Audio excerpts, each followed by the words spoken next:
여러분, 기업에서 가장 많이 쓰이는 마케팅 용어를 꼽으라면 뭐가 생각나시나요? 네, 그럼 고객 관점에서 제품을 구입하고 사용하는 그 전체 과정에 대한 마케팅 용어를 순서대로 살펴볼게요. 고객이 제품 구입할 때 우선 뭔가 니즈가 있기 때문이겠죠? 고객 니즈 말이에요. 그러한 니즈를 충족하기 위해 상품을 구입하지만 고객 입장에선 사실 그 물리적인 상품 자체에 관심 있다기보단 그 상품이 주는 솔루션, 즉 고객 가치를 구입하는 거죠.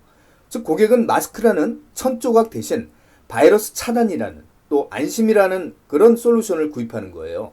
요새 마케팅에선 고객이 상품 구입하고 사용하는 과정에 대한 이 체험이 매우 중요하게 부각되고 있어요. 그래서 체험 마케팅이라는 용어도 기업에서 주목받고 있죠. 여러분은 본 영상과 함께 제가 제시한 이 참고 영상도 시청하시게 되어 있죠. 어쨌든 제품을 사용하게 되면 고객은 그 제품에 대한 만족 또는 불만족에 적정한 수준이 생기겠죠. 이때 매우 높은 만족이나 불만족을 체험하게 되면 어떻게 하시나요?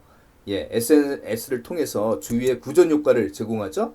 아울러 높은 만족 경험한 고객은 추후에도 그 브랜드를 어떻게 해요? 재구입하게 돼요. 이런 걸 브랜드 로열티라고 합니다. 네, 자 이제부터 기업에서 가장 많이 얘기한다는 그 핵심 마케팅 개념, 고객 니즈에 대해서 살펴볼게요.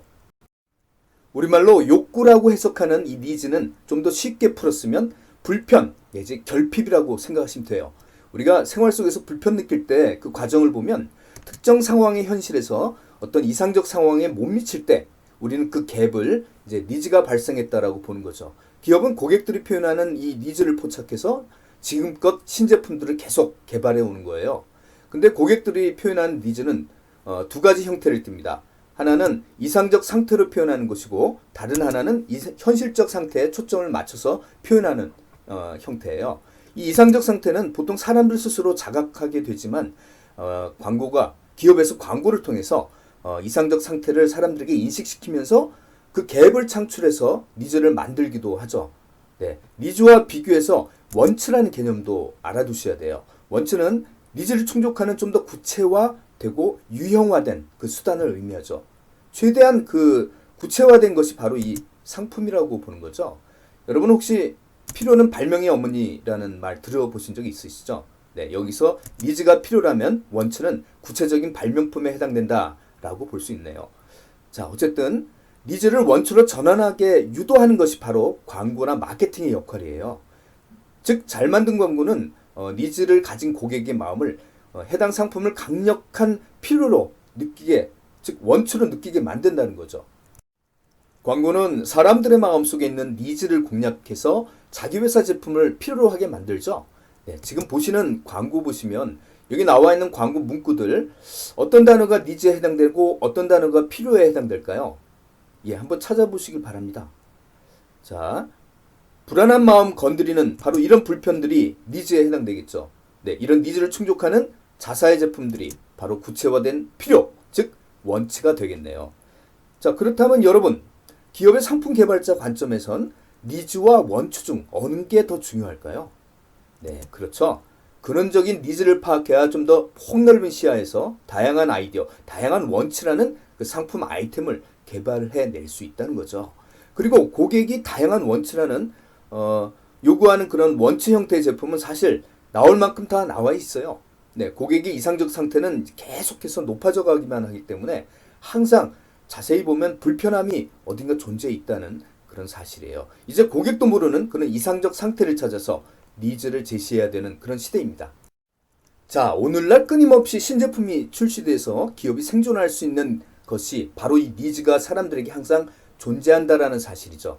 네, 행복하거나 즐거운 순간보다 어떠세요, 여러분? 조금이라도 불편한 순간들이 좀 더 아니면 훨씬 많다는 우리 인생과도 맥을 같이 하는 거죠. 경영학에서 말하는 매슬로우의 욕구 5단계 들어보셨나요? 네, 인간은 평생 5단계의 불편을 느끼고 충족하고 또 느끼고 또 다른 불편을 느끼고 또 그걸 충족하면 또 다른 불편이 생기는 이런 과정을 거친다고 하죠. 이런 것들이 바로 마케팅의 고객 니즈의 원천인 셈이에요. 사실 인간이 추구하는 이상적 상태에 대한 니즈는 이처럼 실로 다양하게 널려 있죠. 네, 기업의 상품 기획 이런 분들은 마케터들은 바로 이런 다양한 이상적 상태에 대한 니즈를 파악할 필요가 있는 셈이죠. 여러분이 나중에 사업 아이템을 찾아야 한다면 지금 학습하는 이런 니즈의 유형을 잘 이해하시면 아마 큰 도움 되실 거예요. 고객 니즈는 크게 표출 니즈와 잠재 니즈로 구분돼요. 네, 표출 니즈는 문자 그대로 고객이 자신의 불편을 다양한 경로를 통해 겉으로 드러내기에 이 기업이 파악해서 신제품 만들 수 있게 해주는 니즈죠. 네, 이에 반해 겉으로 표현되지 않는 잠재 니즈는 다시 두 가지로 구분되죠. 즉 고객 스스로 인식할 수 있는 의식된 잠재 니즈와 고객 자신도 인식하지 못하는 무의식 잠재 니즈 말이죠. 사실 20세기의 그 신제품은 주로 이 표출 니즈를 통해 나왔다면 지금의 획기적인 히트 상품들은 네, 잠재 니즈에 기반하는 경우가 대부분이에요. 즉 고객의 입을 통해 나올 만한 상품은 거의 다 나온 셈이라고 보면 돼요. 그런데 말입니다. 스스로 불편을 의식은 하는데 기업이나 주변에 표현하지 않는 이 의식된 잠재 니즈 왜 외부 표출을 하지 않는 걸까요? 지금 보시는 것처럼 기업에 불만을 토로한다고 해도 그 과정 자체가 매우 불편하다는 그런 점들이겠죠. 세계에서 가장 고객을 잘 만족시켜준다는 이 신발, 의류 등의 온라인 쇼핑몰 자포스의 홈페이지 지금 보고 계시죠? 네, 혹시 일반적인 쇼핑몰 사이트에 비해서 조금 다른 색다른 지점 눈에 띄시나요? 네, 고객의 시각상 한번 가장 눈에 잘 띄는 네, 제일 상단에 뭐가 배치되어 있죠? 네, 고객 서비스 컨택 아이콘이죠. 예, 보통의 경우에 그 기업의 전화번호 등의 컨셉 부분은 사이트 맨 하단에 자그맣게 표시되어 있는데요. 예, 이 사이트는 좀 다르네요. 기업에 전화를 할 경우 보통 즐거운 고객보다는 그렇지 않은 상황에서 걸려오는 전화가 다반사죠. 그래서 이 회사 고객 서비스 요 아이콘을 한번 클릭해 봤어요. 네, 우선 가장 눈에 띄는 지점은 일주일 24시간 항상 뭐든지 니즈가 있으면 연락하라고 하는 고객 로열티 팀이 있네요. 네, 하나의 창구를 이렇게 일원화해 줌으로써 고객의 어떤 불편도 쉽게 접근 가능하면서 적극 해결해 주겠다라는 그 진정성의 의지를 보여주고 있죠. 네, 사실 불평이 없는 일반 고객들의 눈엔 이러한 자신감 어떻게 다가올까요? 네, 이렇게 생각하지 않을까요?